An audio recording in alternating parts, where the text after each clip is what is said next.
quiero invitarles a que abran sus Biblias en el Salmo capítulo 23. Vamos a continuar nuestra serie en el Salmo capítulo 23.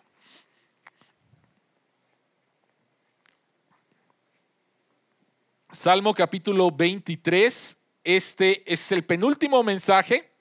Estamos casi a punto de terminar.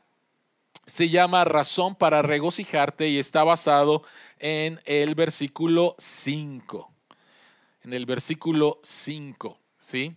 Quiero invitarles a que todos leamos lo que está en pantalla. Es el Salmo 23 en la nueva versión internacional. Posiblemente te lo sabes en la versión Reina Valera. La palabra de Dios dice: el Señor es mi pastor, nada me falta. En verdes pastos me hace descansar, junto a tranquilas aguas me conduce, me infunde nuevas fuerzas, me guía por sendas de justicia por amor a su nombre. Aun si voy por valles tenebrosos, no temo peligro alguno, porque tú estás a mi lado. Tu vara de pastor me reconforta. Dispones ante mí un banquete en presencia de mis enemigos. Has ungido con perfume mi cabeza. Has llenado mi copa a rebosar. La bondad y el amor me seguirán todos los días de mi vida, y en la casa del Señor habitaré para siempre. Si ustedes se dan cuenta, el versículo que vamos a estar compartiendo esta mañana es el versículo 5. Dispones ante mí un banquete en presencia de mis enemigos. Has ungido con perfume mi cabeza. Has llenado mi copa a rebosar. Oremos. Nuevamente, Señor, queremos pedirte que abras nuestros ojos para ver las maravillas que hay en tu palabra, y que tu Espíritu Santo nos guíe a la verdad de tu evangelio, la pueda aplicar a nuestros corazones y podamos ser transformados. Amén. Amén. ¿Recuerdas que cuando eras niño, tu mamá o tu papá te decía: no comas dulces antes de comer? ¿Lo recuerdas? O a lo mejor te lo siguen diciendo, no lo sé. ¿Sí? No comas dulces antes de comer. ¿Por qué lo hacían? Nos sentíamos frustrados, no queríamos saborear un dulce. ¿Pero por qué lo hacían? ¿Simplemente para fastidiarnos? No, de ninguna manera. Papá y mamá sabían que cuando tú comías un dulce, inmediatamente tu cuerpo iba a tener una inyección de azúcar y por lo tanto no te iba a dar hambre. En otras palabras, el azúcar iba a enmascarar el hambre de tu cuerpo de los nutrientes reales necesarios que tu cuerpo necesita. Una experiencia agradable, el dulce, iba a enmascarar algo que tu cuerpo verdaderamente necesita. Las circunstancias favorables en nuestra vida muchas veces pueden actuar como estos dulces. De repente todo está bien en nuestra vida, nos sentimos satisfechos, pero posiblemente esta situación agradable esté enmascarando lo que verdaderamente necesitamos para experimentar un gozo profundo en nuestra vida. Así como un dulce te da un placer momentáneo, posiblemente algunas situaciones favorables en nuestra vida nos enmascaran de nuestra necesidad profunda de un verdadero gozo. Salmo 23. Esta serie se llama Dios restaura mi alma. Llevamos más de 1 año y medio en pandemia. No tan solo se trata de nuestros cuerpos. Hay una grande urgencia el día de hoy, y lo hemos escuchado, de atender enfermedades mentales y emocionales a raíz de todo lo que hemos experimentado. Y Dios, en un poema escrito hace más de 3000 años, por un rey que había sido antes un pastor de ovejas, nos dice dónde puede ser restaurada nuestra alma, nuestras emociones, nuestra mente, nuestro cuerpo. Y David empieza diciendo: en Dios.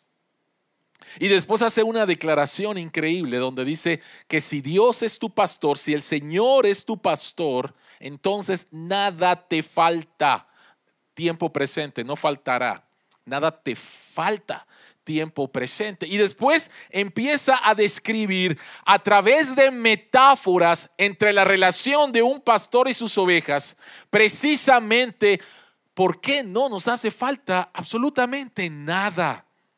Pero en el versículo 5 va a cambiar la metáfora. En el versículo 5 va a cambiar la metáfora. Y la metáfora es la de un anfitrión cordial que recibe a su invitado y lo hace sentir y lo trata de una manera increíble. Ahora, por favor, muchas veces igualamos situaciones, circunstancias favorables en nuestra vida con estar a gusto, estar satisfecho, tener alegría, tener felicidad, tener gozo. Si las cosas están bien, entonces yo tengo gozo. Y vean por favor el versículo 5. El versículo 5 es impactante porque David dice que en presencia de mis enemigos yo voy a tener un profundo gozo. Las tres imágenes: el banquete, que es la mesa, aderezas mesa delante de mí; la imagen del perfume o del aceite; y la imagen de la copa rebosando. Estas tres imágenes, como voy a explicar en un momento, son un simbolismo de un profundo gozo en presencia de mis enemigos. David no dice: tengo profundo gozo cuando tú ya quitaste mis enemigos. Tengo profundo gozo cuando mis circunstancias son favorables. No, David no dice eso.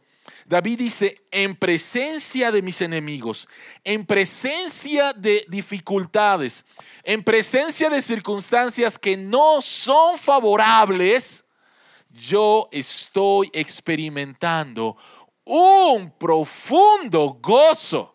Y la pregunta es: ¿por qué? La pregunta es ¿por qué? Si tienes el bosquejo de este sermón, tres cosas. En primer lugar, él dice: en presencia de mis enemigos, y vamos a hablar, número 1, de quiénes son los enemigos. En segundo lugar, ¿por qué es que podemos experimentar un gozo profundo? Y en tercer lugar, ¿cuál es el resultado de experimentar la bondad de Dios en nuestra vida? Esas tres cosas. Así que vayamos al punto número 1. Y la pregunta a contestar es esta: ¿por qué puedes regocijarte en presencia de tus enemigos? Entonces, ¿quiénes son los enemigos? Vayamos a quiénes son los enemigos. Cuando tú empiezas a leer la Biblia, te vas a encontrar con un personaje que es el rey David. No sé si él fue el que escribió las mañanitas, pero encuentras el personaje de David. Y en el libro de Primera y Segunda de Samuel y en el libro de los Salmos, tú vas a conocer su historia.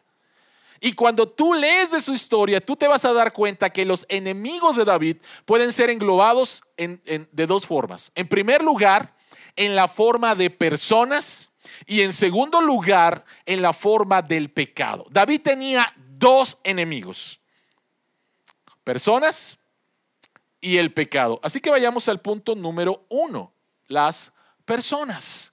David era el rey de Israel. David estaba en el puesto más preeminente del pueblo de Dios. Y como rey, había personas que querían derrocarlo. Había personas que físicamente, tristemente, uno de sus hijos fue uno de ellos. Absalón quiso matar a su padre. Pero también David escuchaba rumores, personas que lo calumniaban, personas que mentían con respecto a él. Y en el Salmo 62, esto es simplemente un ejemplo.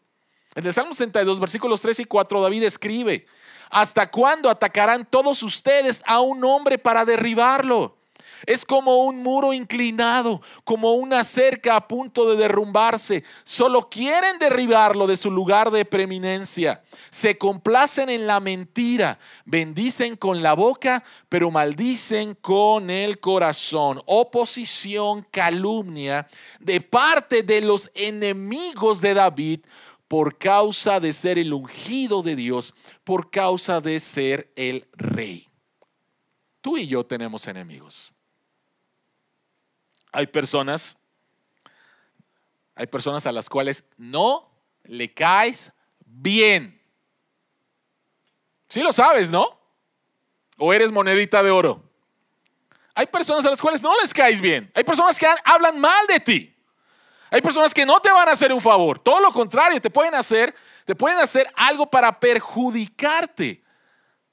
Tú y yo tenemos enemigos. Si tú estás en un puesto de autoridad en tu trabajo, ya sabes de lo que se trata. Qué difícil es cuando tú ejerces un liderazgo y hay alguien que dice: tú no estás haciendo bien tu trabajo. Yo lo haría de manera diferente, ¿no? Y empiezan a decir: oye, ¿qué piensas de de la decisión que acaba de tomar? ¿No crees que pudo haber hecho esto? ¿No? Tú sabes, tú lo has experimentado, ¿sí? Siempre hay una persona que sabe hacerlo mejor que tú, ¿no? Y qué difícil es cuando tú estás ahí y escuchas rumores y te llegan y te dicen y te sientes mal por esto, ¿no? Ahora ponte por favor en los zapatos del rey David. Y él escuchaba y él sabía que personas no querían que él estuviera ahí. Y lo interesante es que tú puedes leer en varios salmos cómo David viene delante del Señor y expresa sus emociones a Dios con toda confianza y le dice a Dios que haga algo con respecto a los enemigos que quieren tomar su vida. Entonces, los primeros enemigos de David es en forma de personas que no soportaban a David. Y tú y yo hemos tenido o tenemos este tipo de personas también en nuestra vida. Pero el otro enemigo en la vida de David era su pecado. Era su pecado. En el Salmo 32, versículos 3 y 4, David dice lo siguiente: mientras guardé silencio. ¿De qué está hablando? Mientras él no confesó su pecado a Dios, él dice: mis huesos se fueron consumiendo por mi gemir de todo el día. Mi fuerza se fue debilitando como al calor del verano, porque día y noche tu mano pesaba sobre mí. En otras palabras, me siento enfermo. La culpa me está aplastando. ¿De qué está hablando David? Algunos eruditos piensan que David aquí está hablando acerca de cómo se sentía después de que él cometió adulterio y después de que él cometió asesinato para cubrir su adulterio. Y tenemos aquí las palabras de David. Algunos otros eruditos piensan de que se trata cuando David mandó a censar al pueblo de Israel simplemente para decir: miren mi gloria, miren cuántos soldados tengo. Y eso no agradó a Dios. Salmo 51 encontramos nuevamente las palabras de David. Las acabamos de cantar: crea en mí, oh Dios, un corazón limpio. No me eches delante de tu presencia, no quites de mí tu Santo Espíritu, Señor. Detrás de las acusaciones por su propio pecado, David se sentía mal. Y detrás de esas acusaciones encontramos en Apocalipsis capítulo 12 al gran acusador. La Biblia habla acerca de Satanás, quien dice que día y noche se presenta delante de Dios para estar acusando, para estar condenando. ¿Ya viste Dios lo que hizo, Imanol? ¿Ya viste Dios lo que hizo Carlos? ¿Ya viste Dios? Y no tan solo te acusa delante de Dios, sino viene y te acusa.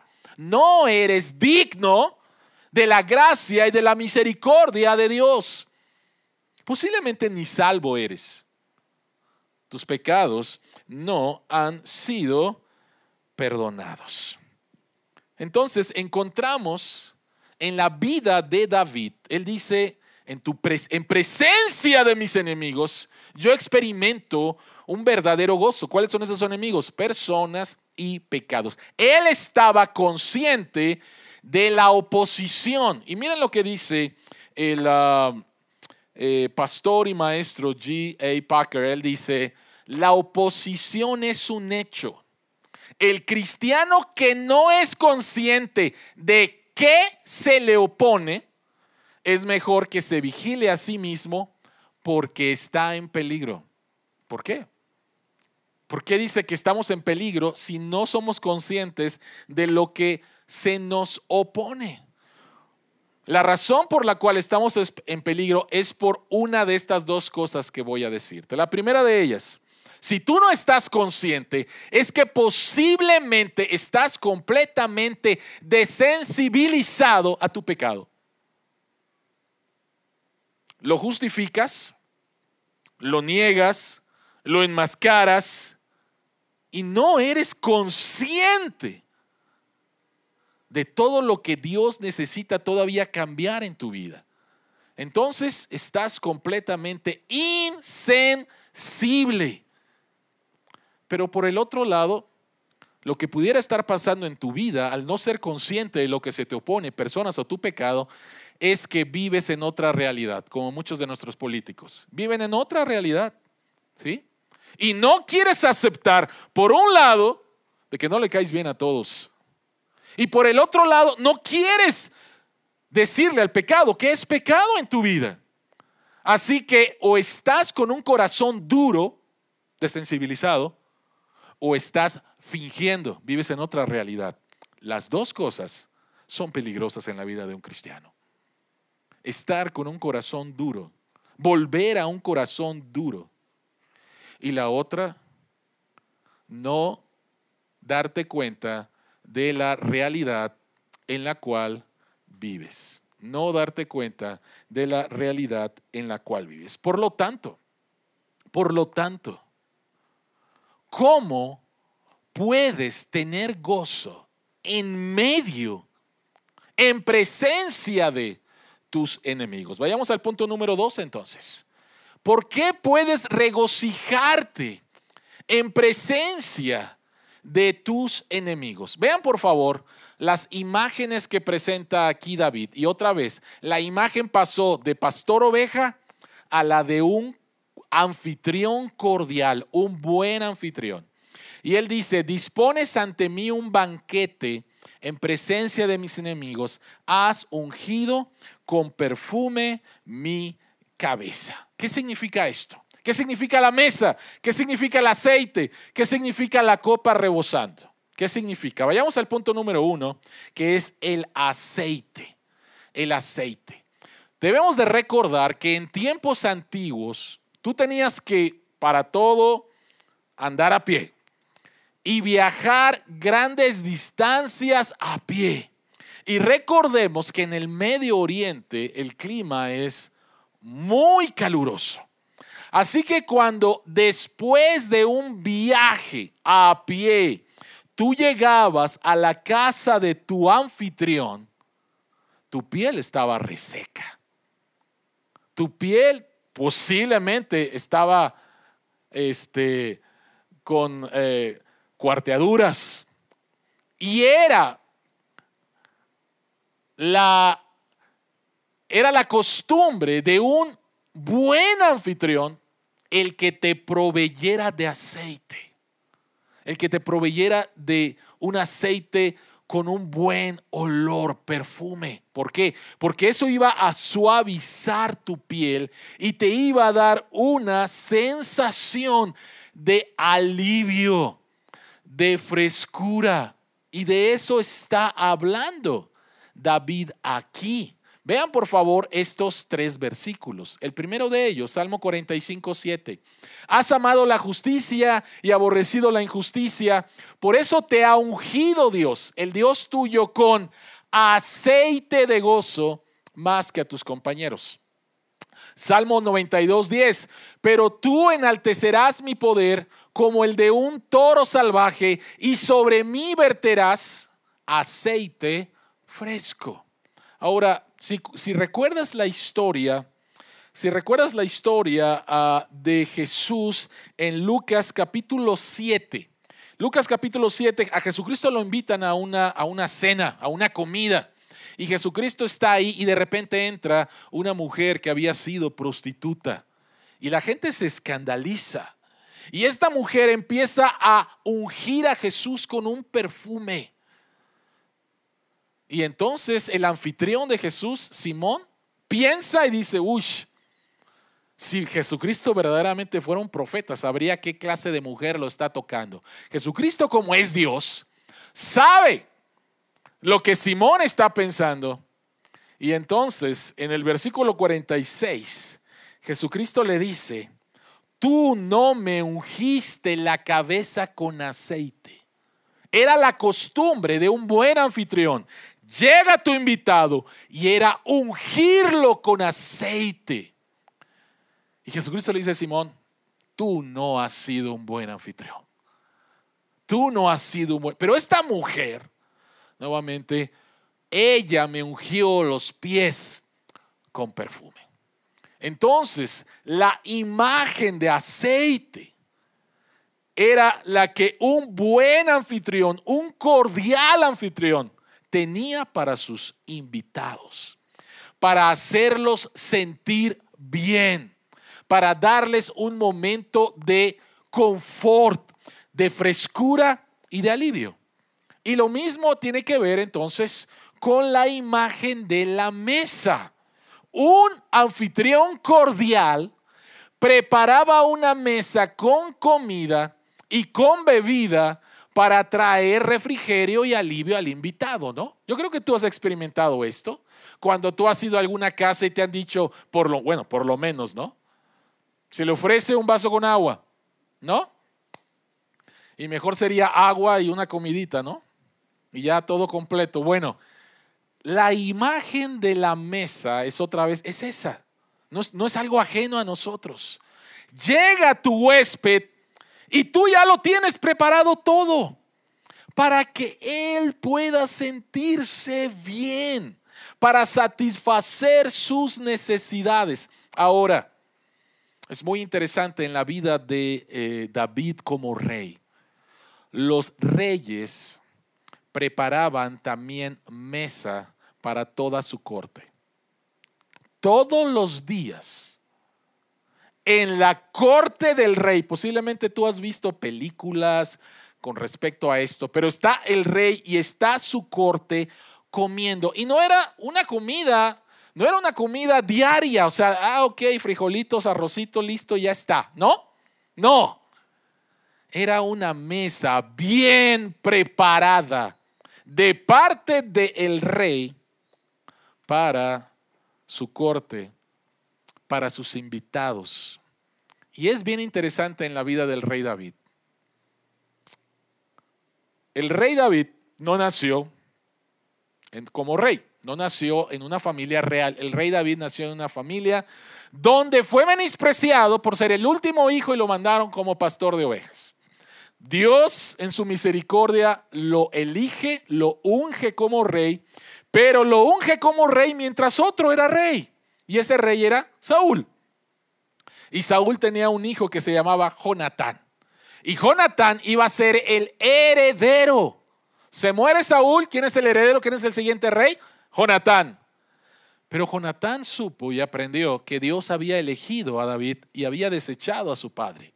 Y si tú lees otra vez Primera de Samuel, tú te vas a dar cuenta de cómo Jonatán cuidó, protegió, amó a David. Lo amó verdaderamente. Lo protegió de los planes malévolos de parte de su padre. Y si conoces la historia, Saúl, Jonatán y sus hermanos mueren después en una guerra contra los filisteos y entonces David asciende al trono. Pero estando en el trono, en 2 de Samuel, capítulo 9, versículo 1, David dice: hay alguien por parte de la familia de Saúl y en especial por parte de Jonatán, a quien yo pueda hacer algo bueno. ¿Habrá alguien? ¿Sí? Y entonces a David le dicen: Jonatán tuvo un hijo y este hijo se llama Mefiboset. El problema con Mefiboset es que está lisiado, está tullido de ambos pies. ¿Sí? Y David dice: tráiganlo por favor. Vean lo que dice 2 de Samuel capítulo 9 versículo 7. David le dijo, cuando ya traen a Mefiboset: no temas, porque ciertamente te mostraré bondad por amor a tu padre. ¿Por qué David dice no temas? ¿Cuál era la costumbre en el mundo antiguo cuando entraba una dinastía y caía la otra? A ver, ¿quién quedó de la otra dinastía? Vamos a matarlo. No va a quedar nadie. Entonces de repente Mefiboset, de la dinastía de Saúl, lo manda a llamar David. ¿Y qué creen que sintió Mefiboset? Por eso es que David lo primero que le dice es: no temas, no temas, porque ciertamente te mostraré bondad por amor a tu padre Jonatán, y te devolveré toda la tierra de tu abuelo Saúl, y tú, vean esto, y tú comerás siempre a mi mesa. Tú comerás siempre a mi mesa. ¿Cómo respondió Mefiboset? Mefiboset respondió, dice que se postró y dijo: ¿quién es su siervo para que me tome en cuenta a un perro muerto como yo? O sea, Mefiboset no lo podía creer. Posiblemente creyó que David lo estaba llamando para ajusticiarlo.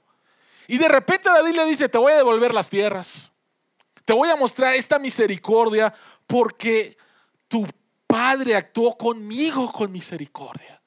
Y mira, vas a estar comiendo todos los días en mi mesa. Un lisiado, un tullido. ¿Qué imagen con respecto a lo que Dios hace con nosotros también? Nosotros somos como Mefiboset. Delante del Señor no merecemos su gracia. La Escritura nos dice que antes de estar en Cristo éramos enemigos de Dios, y en lugar de que Dios nos traiga y aplique justicia en nosotros, porque estamos en Cristo, Él aplica misericordia. Y vean por favor lo que dice el versículo 13. Pero Mefiboset moraba en Jerusalén porque siempre comía a la mesa del rey, estaba lisiado de ambos pies. ¿Por qué el autor menciona esas dos cosas? Porque él era indigno y sin embargo estaba ahí comiendo en la mesa del rey todos los días de su vida. Todos los días de su vida. La gracia es impactante, y si la gracia de Dios ya no te impacta, estás en un lugar peligroso. Dios prepara mesa para ti. Dios prepara un banquete para ti. Ve lo que dice el libro de Isaías capítulo 25 con respecto a esto. Sobre este monte el Señor Todopoderoso preparará para todos los pueblos un banquete de manjares especiales, un banquete de vinos añejos, de manjares especiales y de selectos vinos añejos. Sobre este monte rasgará el velo que cubre a todos los pueblos, el manto que envuelve a todas las naciones. Devorará la muerte para siempre. El Señor omnipotente enjugará las lágrimas de todo rostro y quitará de toda la tierra el oprobio de su pueblo. El Señor mismo lo ha dicho. ¿Qué clase de comida Dios prepara para ti? Entra Ahí tengo frijoles y arroz y pan medio viejo, pero pues está bueno, ¿no? Y que con eso te baste.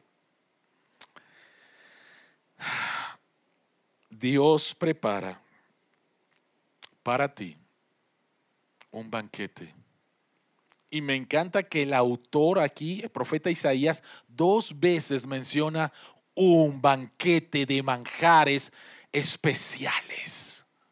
Dios te recibe. Él es el anfitrión cordial, el buen anfitrión, que cuando tú llegas a su presencia, Él te dice: mira el banquete que he preparado en tu honor. Y cuando tú llegas a ese banquete y ves mesas con comida, mesas con postre, mesas con buena bebida, y por favor no le vayas a decir esto a Dios: oye, ¿y cuánto cuesta? Porque no traigo dinero para pagar eso, ¿no? Dios dice: es que a ti no te va a costar nada. A quien le costó fue a mi hijo. Jesucristo fue a la cruz a pagar todo lo que tú debías. Tú no podías pagarme. Tú no podías pagarme. Tus pecados eran una barrera. Y lo que tus pecados merecían era condenación. Pero Jesucristo, mi hijo, vivió una vida perfecta, la vida que tú no podías vivir. Y Jesucristo murió la muerte que tú merecías sufrir. Lo hizo por amor, fue a la cruz, resucitó de entre los muertos, y este banquete es ahora en tu honor si estás en Cristo. Este banquete es en tu honor. Déjame hacerte una pregunta. ¿Crees que Dios te soporta? ¿O crees que Dios se deleita en ti porque estás en Cristo? ¿Crees que Dios simplemente te soporta? Porque pues ya te salvó, ¿no? O sea, pues no hay de otra, ¿no? ¿O crees que Dios se deleita en ti porque estás en Cristo? Sofonías 3:17. Jehová está en medio de ti, poderoso. Él se gozará sobre ti, callará de amor. ¿Sí? ¿Lo crees? Porque si no lo crees va a pasar esto. Si tú crees que solamente Dios te soporta, tus ojos siempre estarán viendo a tus enemigos, viendo tus pecados y ahí medio llevándola con Dios. Si crees que solamente Dios te soporta, pero si crees que porque estás en Cristo Dios se deleita en ti, tus ojos, en lugar de estar viendo tus enemigos, tus ojos, en lugar de estar viendo tus pecados, tus ojos van a estar viendo a Jesús. Tus ojos van a estar viendo a Jesús. Esta es una imagen increíble. Dios, el Dios del universo, prepara una mesa con manjares deleites, con manjares esplendorosos para ti. ¿Y sabes qué? ¿Recuerdan la famosa frase de Fox cuando vino Fidel Castro aquí? ¿Recuerdan lo que dijo? ¿Comes? Y te vas, ¿no? Bueno, Dios no te va a decir: comes y te vas, ¿no? Dios no te va a decir así. Dios no te va a decir así. ¿Qué opinión es la más importante en tu vida? Para algunos de ustedes la opinión más importante en su vida posiblemente es la de tu esposo, tu esposa, la de tus hijos, la de tu jefe. No sé, ¿cuál es la opinión más importante sobre tu vida? Pero sabes que todas las opiniones humanas al final no permanecen. Un día te pueden tratar bien, el otro día te tratan mal. Hiciste bien, te aman. Hiciste mal, te odian, ¿no? Para experimentar profundo gozo en presencia de tus enemigos, la única opinión que cuenta de manera funcional debe de ser la de Dios. Y de lo que Dios dice de ti, porque estás en Cristo. Y Dios te ha acreditado la justicia de Jesús. Eso es lo más importante. Eso es lo más importante. Pero vayamos al punto número 3. ¿Qué produce tal bondad? ¿Qué produce en tu vida tal bondad? Vayamos a la última figura. Ya hablamos acerca del aceite, ya hablamos acerca de la mesa. Vayamos a la copa. ¿Por qué David dice, has llenado mi copa a rebosar? David no dice, mi copa está llena. David no dice eso. David dice, mi copa está rebosando. Déjame decirte que esta es una imagen de una costumbre en Medio Oriente con respecto a esto. Está el anfitrión, tú eres el huésped, te da aceite, te presenta un banquete, comida, y después llena tu copa. Pero cuando el anfitrión ya no te quiere, ya no llena tu copa. O sea, cuando tú decías, y en otras palabras era, Señor, ya se puede ir, por favor. ¿Sí? Ya te puedes ir. Ya, o sea, no te voy a llenar más la copa. ¿Sí? Pero David dice que en la presencia de Dios, Él como el cordial anfitrión, dice que llena tu copa a rebosar. En otras palabras, Dios está diciendo, sabes que me encanta tu compañía. Sabes que me encanta tu compañía y te voy a servir y te voy a volver a servir y te voy a volver a servir. La copa está rebosando, está rebosando. Esta imagen muestra que Dios nos ama y valora tanto que nos honra y sirve individualmente. En su presencia nuestras necesidades de ser amados, aceptados, de sentirnos seguros y de valor son suplidas. ¿Te puedes imaginar estar en la presencia de alguien donde te dice esta persona, oye, es que me caes muy bien, ojalá este tiempo nunca se terminara? Pero por favor, trasládala a Dios. ¿Has pensado de esa manera? Porque estás en Cristo. Dios dice, me encanta tu compañía. Me encanta tu compañía. Y mira el derrame de bondad y de gracia que voy a traer sobre tu vida. El comentarista, pastor F.B. Meyer, escribe lo siguiente. Dice, cualesquiera que sean las bendiciones que están en nuestra copa, seguro es que rebosarán. El ternero es siempre el ternero engordado. ¿Recuerdan esa imagen? El hijo pródigo que regresa a la casa de su padre y su padre que dice, por favor vayan y maten. Es el cochinito ese que está así medio flaquito. ¿Dice eso? No, dice el gordo, ¿sí? El que vas a ver la carne bien rica. Ese, prepárenlo, ¿sí? La túnica es siempre la mejor túnica. ¿Recuerdan la imagen? ¿Sí? El gozo es inexplicable. La paz sobrepasa todo entendimiento. No hay límites en la benevolencia de Dios. Él no mide su bondad con cuentagotas como el farmacéutico, ni mide sus copitas lenta y exactamente, gota a gota. La manera de Dios es siempre caracterizada por su numerosa y sobreabundante liberalidad. Por eso es que David dice, en presencia de mis enemigos aderezas mesa delante de mí, unges mi cabeza con aceite, mi copa está rebosando. En presencia de mis enemigos puedo encontrar profundo gozo porque tú me aceptas en Cristo, porque te deleitas en mí. porque me has honrado con algo que no merezco, que no merezco. Y mira, Señor, dices que te agrada mi presencia. A veces ni siquiera yo me soporto, pero tú dices que te agrada mi presencia. ¿Qué es lo que debe de producir la bondad derramada de Dios en nuestra vida?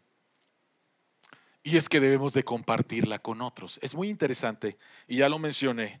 Segunda de Samuel 8:1. David dice: habrá alguien, hay todavía alguien que haya quedado de la casa de Saúl para que yo le muestre bondad por amor a Jonatán. Lo que hizo David debió de haber impactado nuevamente a su grupo de amigos. ¿Por qué traes al hijo de tu enemigo, al nieto de tu enemigo? ¿No sabes que él puede conspirar contra ti porque está en su derecho, no? Él era el nieto. Él iba a ser rey un día. ¿Cómo lo traes? ¿No? Pero la razón por la cual podemos explicar esto de David es por su motivación. La motivación de David es por amor a Jonatán. Jonatán me amó, Jonatán me cuidó, Jonatán me protegió, y yo quiero hacer algo con alguien de su familia, porque así fui tratado. Bueno, hay alguien más grande que Jonatán, y ese es Jesús. Y Jesucristo, nuevamente, Él a través de su vida, muerte y su resurrección, Él te ha cuidado, protegido, salvado, perdonado todos tus pecados, dándote vida eterna y una entrada con libertad a Dios. Y eres el recipiente de sus bendiciones, las cuales no son a cuentagotas. Entonces, la manera en la cual mostramos bondad a otros es diferente a la manera en la cual el mundo lo hace. ¿Cómo lo hace el mundo? Dos formas. La primera de ellas es: voy a mostrar bondad solamente a los que merecen mi bondad. Solamente a los que lo merecen, a otros no. O sea, ¿por qué voy a mostrar bondad sobre mi enemigo? Sobre el que ha hablado mal de mí, sobre el que me ha tratado de perjudicar. ¿Por qué voy a mostrar bondad? Él no merece bondad. Hay personas que sí la merecen. Y entonces mostramos bondad sobre las personas que nosotros creemos que sí la merecen. Mefiboset no merecía la bondad de parte del rey. Pero la otra forma es la siguiente: igualamos bondad con ser amables con otros, ¿no? Eres amable, soy llamado a ser amable con todos, debo de ser amable, nice, con todos, está bien. David no estaba caminando en Jerusalén y de repente se encontró a Mefiboset y dijo David: voy a ser amable. La bondad de David fue intencional. La bondad de David fue intencional. Hay alguien. Por favor, búsquenme a alguien. Yo recibí tanta bondad por parte de Jonatán, tanto amor por parte de Jonatán, tanta gracia por parte de Jonatán. Por favor, búsquenme a alguien para que yo pueda mostrar lo mismo. Y así como Dios te ha mostrado a través de Cristo tanta gracia, tanta misericordia, tanta paciencia, así nosotros somos llamados a. ¿Qué es lo que la bondad de Dios produce en nosotros? Nuestra copa está rebosando, que somos llamados a dar de lo mismo a otros de manera intencional. La pregunta que tengo para ti en esta mañana es: en esta semana, de manera intencional, ¿a quién puedes buscar para darle de lo que Dios te está dando y está rebosando? De manera intencional. No a ver si te lo encuentras, sino de manera intencional. Gladys Staines y su esposo Graham, junto con sus 3 hijos, ellos eran una familia australiana y fueron enviados de su iglesia local en Australia a la India para trabajar entre leprosos en el estado de Orissa. Y ahí estaban trabajando entre las personas que nadie quiere trabajar. Y sobre todo espero que entiendas el contexto de la India, de las castas, ¿sí? Y ellos trabajando con estas personas. El 22 de enero de 1999, Graham y sus dos hijos, uno de 10 y uno de 11 años, fueron quemados vivos por hindúes radicales. Después de que atrapan a sus asesinos y los consignan, Gladys da esta declaración y ella dice: los perdono y no tengo ningún rencor contra ellos por lo que entendemos de nuestra fe y lo que Cristo ha hecho con nosotros. Los perdono y no tengo ningún rencor contra ellos. Eso fue impactante, a tal grado que 5 años después el gobierno de la India honra a Gladys con uno de los premios civiles más importantes del país y le da un premio económico. La honra. ¿Por qué? ¿Por qué? Porque en su contexto no entendían esto. Si tú entiendes de qué se tratan las castas, lo que tienes lo mereces, ¿sí? Si entiendes el karma, lo que vives lo mereces, ¿sí? Así que si te pasa una tragedia, lo mereces. Misericordia, ¿por qué? Si lo mereces. Y cuando ella muestra misericordia y ella no abriga amargura en una sociedad donde la venganza es muy importante, cuestiones de honor, para ellos fue impactante y el gobierno de la India la honra con esto. ¿Qué hizo Gladys con ese dinero? Transformó la casa donde vivían los leprosos en un hospital funcional. Ella se quedó ahí junto con su hija. Después la hija crece, estudia medicina, se casa y están ahí trabajando en un hospital entre los leprosos. ¿Por qué? ¿Por qué? Porque Dios había tratado a Gladys, a su esposo, con una misericordia en Cristo. Y entonces lo entiendo y soy llamado a dar esta misericordia, esta bondad a otros, en presencia de mis enemigos. ¿Por qué te puedes? ¿Cómo es que puedes tener un gozo profundo en presencia de tus enemigos? Porque el Rey de Reyes, el Señor de los Señores, quien murió por ti en la cruz, dice: quiero que seas mi invitado. Quiero que estés en mi presencia para siempre. Déjame ungirte con aceite. Déjame traer frescura a tu vida. Mira la mesa. Mira el banquete que he preparado para ti. Déjame llenar tu copa.